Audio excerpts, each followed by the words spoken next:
Salut les chums, bienvenue au Rien que c'est une brosse podcast. C'est Gab qui est en présence de David Bérard et de Pierre-Luc Gagné, copropriétaire chez la microbrasserie L'Apothicaire. Salut les gars, ça va?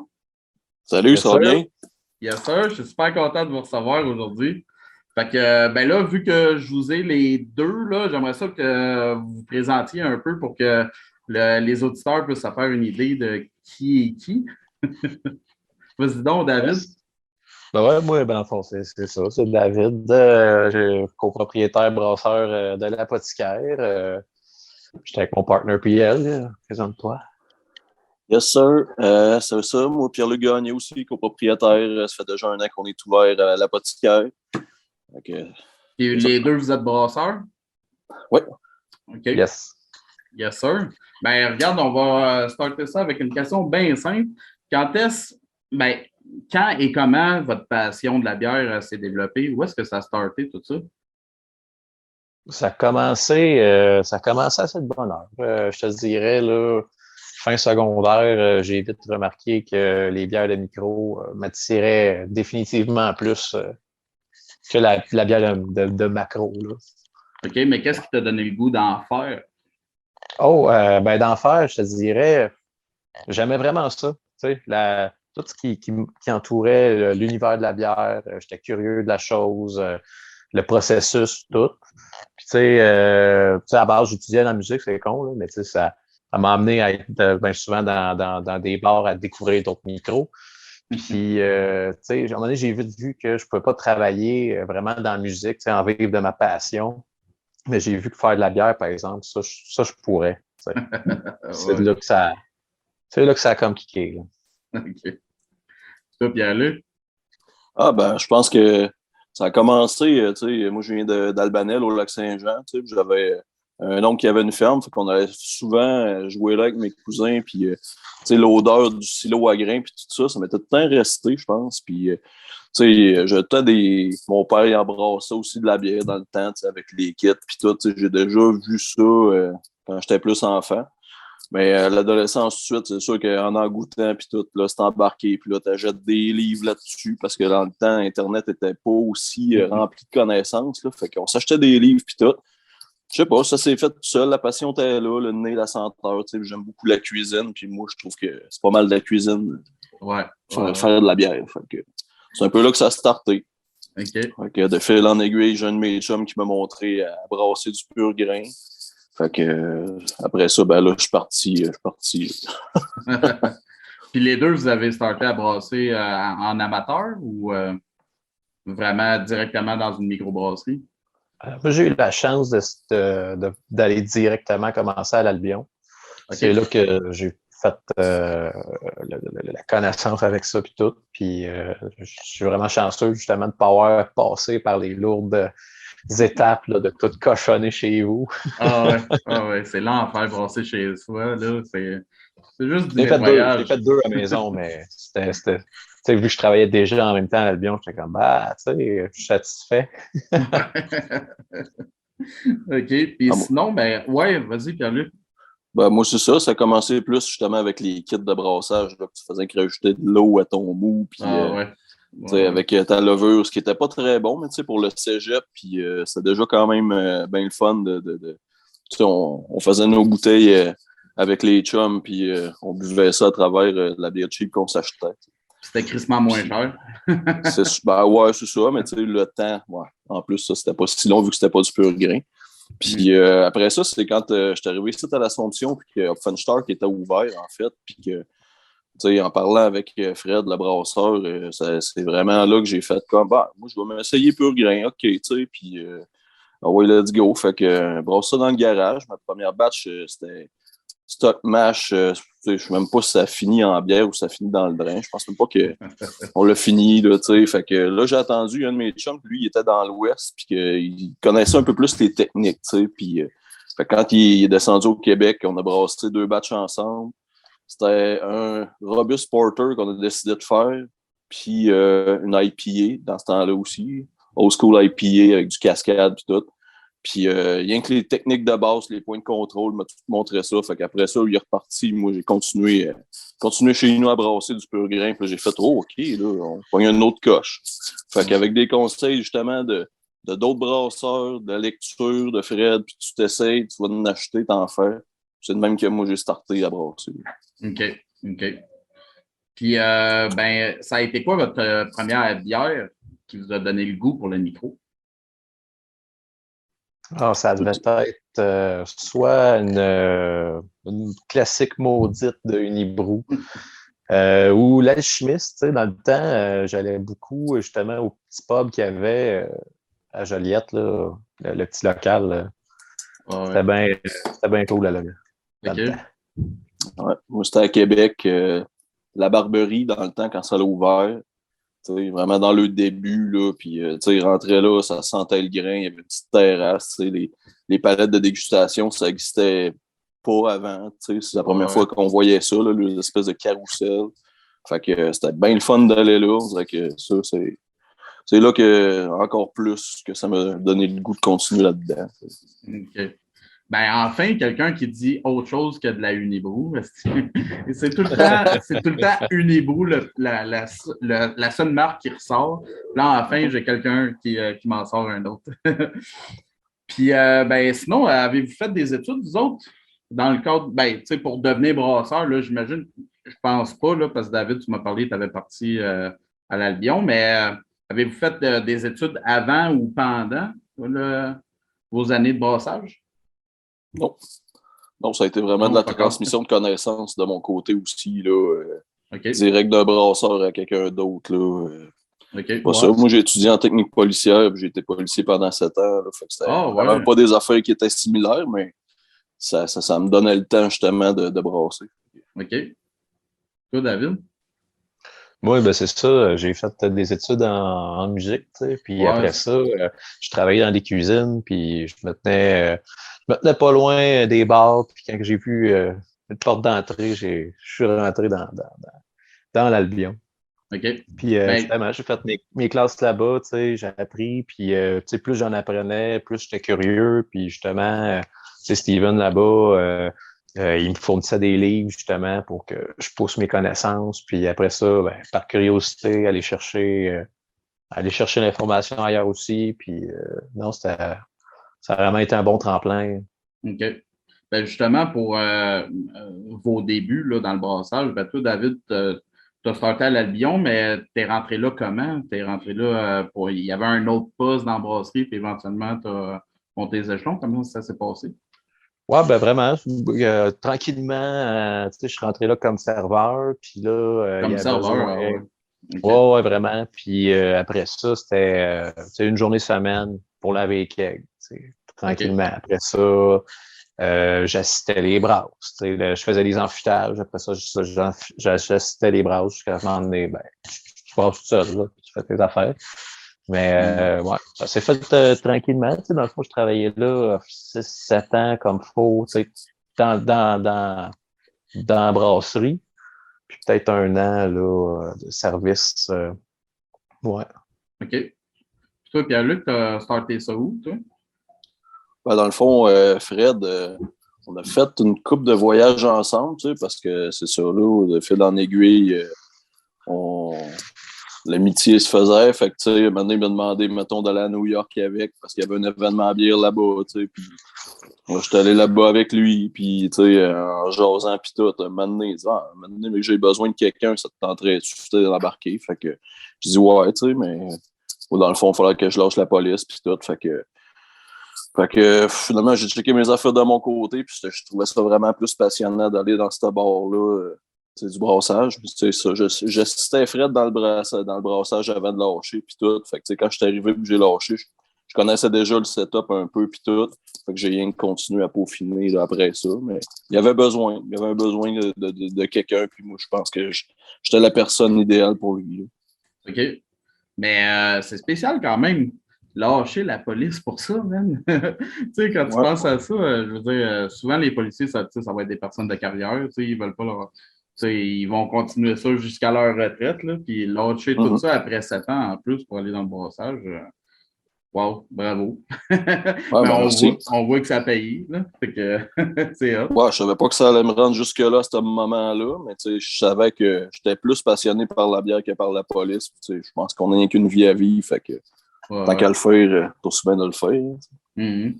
Mais justement, c'était ben, par rapport vos expériences passées. Là, toi, David, je le sais que tu étais guitariste dans un groupe, puis moi, je trippe parce que je suis un métalleux. Parle-moi-en donc un peu plus. Ouais, ben avant, dans le fond, j'étais dans Burning the Oppressor, qui est un excellent band de death metal, groovy, sabal, un peu de core.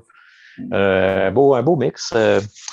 Puis malheureusement, ben j'ai dû lâcher les boys parce qu'avec la brasserie, c'était vraiment trop. Ouais. Ça l'occupait beaucoup de temps, ça prenait beaucoup de mon temps. Puis en même temps, tu sais, le band en soi était un moment où c'est que là, tu sais, il était sur le bord de se faire signer. Là, aujourd'hui, ils sont signés. Fait que, tu sais, ça l'engageait fallait choix dispo, tu sais. Puis, tu sais, on parle de ça, c'était avant qu'il y ait le COVID, là, tu sais, que ça s'est pris, ces décisions-là, pas mal. Fait que, justement, tu sais, moi, j'étais là, je me voyais mal partir en tournée, pas dans un start-up, en tout cas, Ouais, de, ouais. de, de, de brasserie, là, tu sais. Moi, mon Ouais. trip, c'était d'être dans la brasserie. C'est pas genre juste, hey, moi, j'ai une brasserie, puis je fais faire les affaires, je sais pas, là. Ouais, ouais, je comprends ça. OK. Puis, ben, justement, là, vous autres, vous avez parti, vous êtes un bébé du COVID, là, dans le fond. Vous avez commencé ça quand exactement? Le premier, on a La commencé ça, micro. ben, tu sais, on a réussi à ouvrir, c'était le 7 août 2020. OK. Mais le projet, évidemment, ça a commencé ça, c'est pas mal avant, en fait. Tu sais, c'est Pierre-Luc, de son côté, qui avait vraiment ses idées de starter, puis tout. Puis, tu sais, on s'est rejoint par après, mais ça fait Ouais. longtemps là, que ça cogite. OK. Ah, c'est ça, 2 ans avant l'ouverture facile, parce que tu sais, c'est long, là, faire le financement, le plan d'affaires, tu sais, se mettre là-dedans quand t'es dans un autre job, tu fais ça tu sais, à la maison, sur le coin de la table, là, tu sais, c'est sûr qu'il faut que tu te battes le cul. Là. Ouais, ouais. Mais justement, vous autres, vous êtes connus comment exactement? Au travers de la bière, dans le fond, OK. j'appréciais beaucoup les bières d'Offenstadt. Puis, on s'est croisés là-bas à quelques reprises. Puis, à un moment donné, ben, Pierre-Luc, il est venu rejoindre l'équipe de l'Albion au niveau du service. Puis OK. c'est là qu'on s'est mis à être de plus en plus chummy. OK. Ouais, OK. on se voyait dans les événements à bière avant que un ou l'autre, en tout cas, tu sais, avant que j'aille travailler à l'Albion, on se voyait dans des festivals ou dans des anniversaires de bière. Puis, tu sais, on avait comme le même rôle un peu, moi puis David, d'être le bras droit, tu sais, du brasseur dans chacune de nos brasseries respectives. Fait que, tu sais, on se parlait de ça justement quand on se voyait. Puis j'allais prendre une bière en tant que client à l'Albion aussi régulièrement. Fait que quand lui était sur le service, tu sais, j'étais au bar puis on jasait de même, mais tu sais, on savait pas que ça allait devenir ça aussi un moment donné. Fait que, mais Mhm. non, c'est quand je suis allé travailler à l'Albion comme serveur après ça, ça a fait bon. Ben, tu sais, moi, je pense que on a starté le plan d'affaires, puis on verra bien. Puis après ça, David, il est venu me voir. Il dit, ah, OK, ça me tenterait d'embarquer aussi. On avait quand même pas mal les mêmes idéaux sur la bière de comment qu'on aimait ça, comment qu'on voyait ça. Fait qu'il y avait de quoi aller travailler là-dedans. Puis c'est là qu'on s'est mis à brasser ensemble. OK. Fait que vous étiez vraiment encore à l'Albion là, pendant la préparation de tout ce projet-là. Ouais. Ouais. OK. OK. Cool. Puis, ben justement, là, en parlant de ça, vu que vous êtes ouvert pendant la pandémie, tu sais, les temps sont plus durs, veux pas, là, autant pour les brasseries, pour les restos, etc. Fait que c'est quoi votre moteur, vous autres, pour continuer? Tu sais, je comprends, vous avez la passion, parce que pour lâcher la police, pour ça, il faut peut-être de la passion, mais y a-t-il d'autres choses qui vous fait avancer jour après jour, malgré tous les problèmes qui arrivent? Ben, tu sais, je trouve pas ça si lourd que ça. Tu sais, je te dirais la situation. Tu sais, c'est sûr que ça aurait été cool là, que la COVID soit pas là. Mais tu sais, on le saura pas, ça aurait été quoi au final, tu sais, pas de COVID. Puis, tu sais, en ce moment, ça va bien.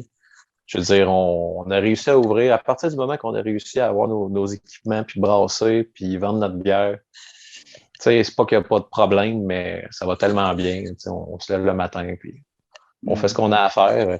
Juste la job en soi, en tout cas, je parle pour moi, elle me drive, tu sais. Autant la brasser que, tu sais, il a fallu apprendre aussi à comment vendre notre bière, tu sais, puis la run de livraison, puis tout, puis c'est de quoi qui est vraiment trippant, là. Ouais, parce que quand tu as une microbrasserie, tu n'es pas juste brasseur, tu deviens électricien, plombier, tu travailles dans le marketing, tu sais, il n'y a rien que tu fais pas. C'est ça, c'est ça. Ah, c'est ça qui est stimulant. C'est tout le temps comme des défis. Il n'y a pas une semaine qui est pareille, même s'il y a de la routine. Tu sais. Je veux dire, on fait des journées de canettes, une canette après l'autre, on les touche à toutes. Tu sais. Mais je pense que le plaisir de la création, le plaisir d'être ensemble en boys, on écoute de la musique pendant qu'on fait ça, on parle de gaming. Tu sais. Tellement, c'est comme je me lève le matin, moi, pour aller niaiser avec mes chums, mais tu sais, on fait de quoi de vrai en plus, qu'on gagne notre vie avec. Fait que, tu sais, j'ai besoin de quoi de plus que ça. Ouais, ouais. Puis, ben, parlant de votre système, là, vous brassez du combien de litres? Dans le fond, le brew house qui est de 600 litres, mais OK. les fermenteurs sont de 1200. OK. Fait que dans le fond, on fait du double batch, puis c'est ça qui est cool, tu sais, vu que les deux, tu sais, moi et elle, on a nos deux écoles de brasse, tu sais. Moi, j'en fais une, lui, il fait l'autre, puis on la mixe ensemble, puis c'est ça qui fait notre signature, tu sais. OK. OK. Puis, ben là, est-ce que vous faites affaire avec. Là, tu m'as dit que vous canniez, fait que vous faites affaire avec une compagnie de cannage mobile, j'imagine, ou vous avez votre propre canneuse? On fait tout. Oh, yes! Oh, ouais. C'est une OK, belle journée de good. canage, c'est cool. Ah, ouais. Comme Ben, disait c'est Pierre-Luc, on est en boys, on écoute de la musique, puis tout le c'est temps ça le qu'il y a à fun, une faire. journée de canage. Quand tu as toute la journée à faire, ben, tu prends un petit low fill, puis tu mets de la musique, puis tout va bien. Ben, tu sais, c'est en plein ça. Tu sais comment ça se passe. Puis, tu sais, c'est juste c'est une journée semaine, tu sais. Fait que, on n'a pas le temps que ça devienne lourd ou whatever. Tu sais, à la limite, ça fait du bien. Tu sais, pendant qu'on est là, tu sais, c'est un job qui te brûle à fond. Des fois, on a le temps de jaser d'affaires aussi sérieuses, comme moins. Puis, tu as du temps pour réfléchir. OK. Puis sur un côté plus personnel, j'aimerais ça savoir, c'est quoi votre brasserie préférée? Y en a-tu une que vous pourriez dire que c'est vraiment votre préférée? Hmm. Vas-y, Pierre-Luc, je vais réfléchir. Ben, c'est ça, c'est tout le temps la C'est une bonne question. Puis, tu sais, question. même dans Même dans les bières qu'on fait, tu sais, je peux même pas dire que j'en ai une préférée. C'est tout le temps en rotation, dépendamment des saisons. Tu sais, maintenant, quand tu as tout bu ça, tu boire autre chose, tu sais. Et, tu sais, c'est d'un clair. gros classique, moi, j'aime bien quand même, tu sais, la brasserie de Rank, là. C'est des grosses Mhm. inspirations. À la gâche, tu sais, c'est des inspirations que j'ai eues en masse. Ouais, c'est pas mal là-dedans. Puis, au Québec, Dieu du ciel a tout le temps été fort depuis le début. C'est une des micros qui m'a accroché, puis fait comme, oh, OK, next level, tu sais, dans ces années-là du début, bien avant tous les autres. Puis c'est encore de ça que je vais acheter quand même, tu sais, du Donham. Je suis resté quand même conservateur dans mes premières brasseries encore, tu sais. Puis c'est Mhm. ça, Funstock, puis tout. Un gars traditionnel. Mais il y a tellement de nouvelles affaires qui arrivent, puis tout le temps, des fois, un petit peu trop pareil, tant qu'à moi. Là. Ouais. Mais non, c'est ça. Mais mondialement, là, je te dirais, là, The Rank, c'est quand même pas mal une de mes préférées. Mhm. Pour moi, je te dirais que c'est ça, ça va varier en journée, là, dans le sens, c'est au même titre, c'est quoi ta meilleure bière, là, comme Pierre-Luc disait. Mais, tu sais, évidemment, l'Albion, ça va toujours être un gros coup de cœur, Madstrom, Celle-là, puis il y en a tellement, là, tu sais, qui font, je te dirais, tout ce qui touche à des bières de grain, là, tu Mhm. vas m'avoir. Là, tu sais, Melon aussi, tu sais, ça fait pas longtemps qu'ils sont là. Ils font des très bonnes bières, tout est clean. L'île de Garde, c'est super bon ce qu'ils font. C'est ça. Pas nécessairement un fanboy, là, tu sais, je vois pas. Mhm. Mais moi, quand tu me donnes une bonne bière qui goûte le grain, je suis satisfait. Ben, ça me fait penser justement parce que j'ai écouté votre autre entrevue aujourd'hui, là. Vous autres, là, les IPA et tout ça, là, vous en voulez pas, hein. C'est ça que tu me disais. C'est vraiment plus des bières équilibrées, tirant sur le malt, etc., là, des styles plus classiques, c'est ça? Ouais, ben tu sais, IPA, on a fait une, soit cet été, là, c'est pas rendu en canette, pas ces tablettes, là, c'était juste de la brasserie. Mais tu sais, c'est pas une grosse. Puis encore là, l'IPA était plus genre West Coast, là. Tu sais, IPA classique. C'était pas. On court pas après ça pour la raison que c'est pas des bières que nous autres on tripe. Tu sais, c'est pas. Puis il y en a beaucoup. Tu sais, il y en a déjà beaucoup ces tablettes. Je pense pas que ce serait très pertinent ce qu'on aurait à ajouter sur ce style-là. Puis il y en a qui en font des très, très bonnes, là. Mm. Ouais. Mais On a perfectionné, je veux dire, le brassage des lagers en faisant une aussi houblonnée avec de la Amarillo, tu sais, puis ça satisfaisait justement le côté du houblon. On n'est vraiment pas contre le houblon, on sait rien que pas pourquoi qu'on ajouterait de quoi à ce qu'il y a déjà beaucoup en grosse quantité, comme disait David, tu sais, fait que, mais tu sais, on est super fiers, mettons, de la faire, la lager Amarillo, parce que ça goûte bon, justement. Là, tu n'as rien qu'un à goûter, tu sais, c'est pas genre 4 houblons, tu sais pas pourquoi qu'il y en a 4, parce que c'est quoi qui goûte quoi. C'est ça que ça goûte.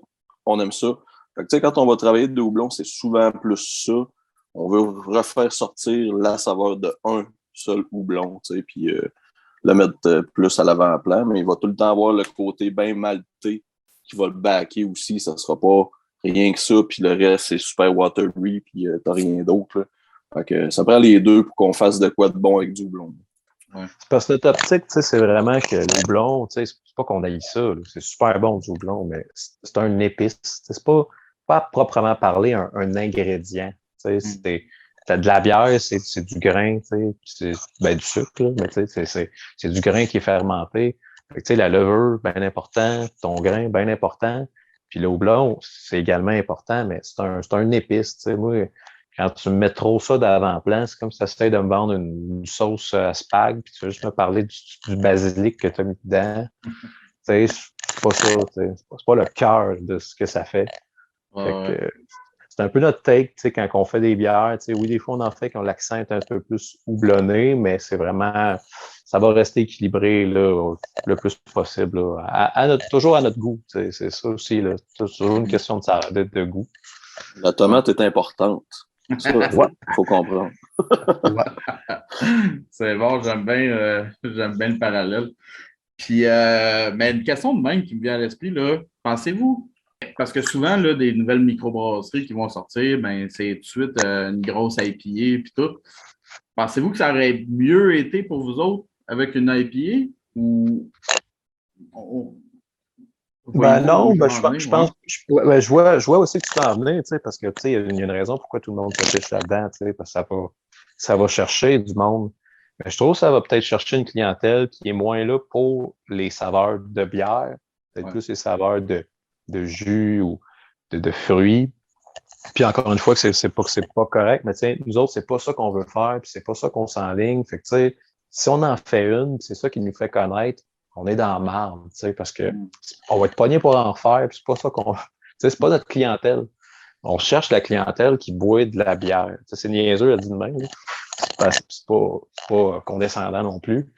Mais tu sais, c'est ça. Des saveurs qui sont plus classiques, qui parlent à du monde, ça fait peut-être, je sais pas, soit vraiment pas longtemps qu'ils sont dans la bière de micro, ou que ça fait vraiment longtemps. Tu sais, je te dirais, les gens, il y a beaucoup de gars que ça fait peut-être 10 ans qu'ils boivent de la bière de micro, puis ils sont contents, ils sont comme ah ouais, la blonde belge, ça fait longtemps tu sais, que je recherchais ça, je n'en retrouvais plus ces tablettes, tu sais, des trucs comme ça. C'est un peu ça qui nous a donné le goût aussi de s'enligner dans ces bières-là à l'origine. Tu sais, moi puis elle, on allait, quand on allait juste au dépanneur, tu sais, on en trouvait là, des bonnes bières, mais tu sais, on trouvait quand même qu'il y avait un manque dans ces styles-là. Tu sais. OK. Puis, ben, dans le fond, j'avais une autre question aussi sur votre bière préférée, mais là, vu que vous avez parlé que tu sais, ça dépend des saisons puis tout, à la place, je vais la modifier un petit peu. C'est quoi votre style de bière préféré à chacun? Hmm. C'est également une grosse question, ça. Ah, je vais y aller en premier d'abord, si on va avoir le temps. La Svetli-Lezac, là. Moi, les bières lager, maltais, là, depuis une couple d'années, je sais pas, en vieillissant, un moment donné, justement, tu sais, j'ai laissé tomber un peu de côté tout ce qui était vraiment plus plus fort, tu sais, en bouche, puis tout, tu sais, pour y aller faire de quoi de plus buvable et subtil. Fait que c'est ça, puis c'est ça que je pense que je suis le plus fier de nos bières qu'on a faites aussi. C'est les styles lagers, Vetley, Lezac, Pollock, Mavi aussi. Tu sais, c'est ça, c'est des bières de grains, de soif. Moi, je suis rendu là, puis j'aime ça en boire en bonne quantité. Fait que ça me satisfait. Ouais, ben, je te comprends parce que moi aussi, ces temps-ci, je commence à de moins en moins apprécier les grosses bières, tu sais, à 6,5, 7 d'alcool, avec juste du houblon. Puis, je commence à avoir de la misère avec ça. Des fois, je l'aime bien, ma petite lager, moi aussi, ces temps-ci, là, je commence à apprécier ça pas mal, ouais.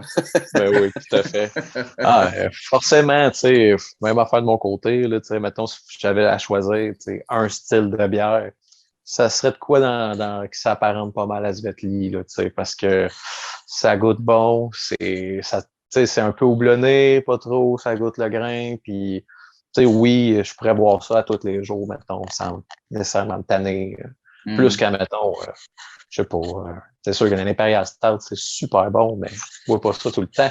Ouais, à 10 d'alcool, là, ça commence à... Ouais. Non. C'est la même affaire, tu sais, les sours, j'apprécie ça au bout, mais tu sais, peut-être plus l'été, là, tu sais, c'est plus estival. Ouais. Puis sinon, est-ce que vous avez d'autres hobbies, à part la musique, là, David? Y a-t-il d'autres hobbies qui vous font vibrer en dehors de la bière? Ouais, ben, dans le fond, oui, il y a la musique, il y a le gaming énormément. On a des joueurs de Magic. Ah Puis, ouais? puis non, c'est ça, il y a du gaming, un peu de sport. Je te dirais pas mal ça pour moi, là, Pierre-Luc.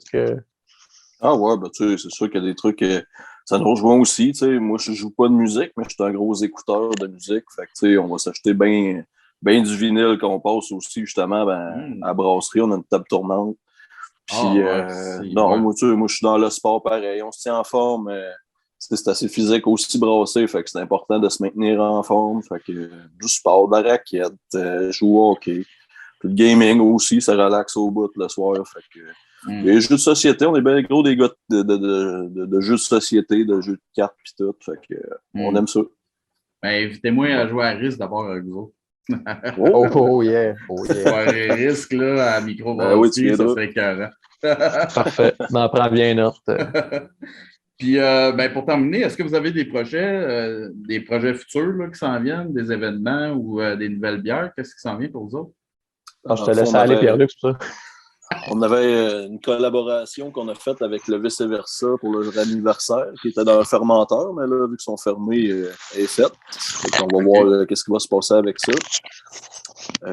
Sinon, ça, il y a des belles petites collabos qui s'en viennent avec des chummies, justement, Ryan McKellen de McKellen Brewery avec ses ingrédients. Puis tout. Sinon, nous autres, on essaye de peaufiner nos techniques de brassage, de donner la même bière tout le temps, c'est que à ceux-là qui boivent de nos bières. Fait que on essaie de se concentrer sur reproduire nos bières à bon volume puis de la même façon. Fait que c'est là-dessus, je pense qu'on se concentre encore dans l'année qui s'en vient, en donnant ce qu'on donne déjà là, la céréale pour le monde, la céréale tout le temps. Ouais. Oui, parce que souvent, on voit tout le temps cette erreur-là, là, c'est d'essayer d'en faire le plus possible, sortir des nouveautés, mais au final, tes produits de base, tu n'es pas capable de les reproduire. Fait que, c'est une bonne affaire. S'assurer de la stabilité avant de commencer à se pitcher un peu partout. Ouais. Exact. Ouais. Bien important. Ben, je suis vraiment content de vous avoir eu. Merci les gars d'avoir fait ça avec moi. Bien content Merci d'avoir de eu. l'invitation. Merci. Puis David, moi, je collectionne les pics de guitare des groupes. Fait qu'il m'en faut un. Quand je viens de voir, là, tu m'en sors un. Parfait. Excellent. Yes, sir. Bon, ben, merci encore, les gars. Puis, Merci, Gab. aux auditeurs, ben, je vous dis à un prochain épisode. Cheers. Cheers. Salut.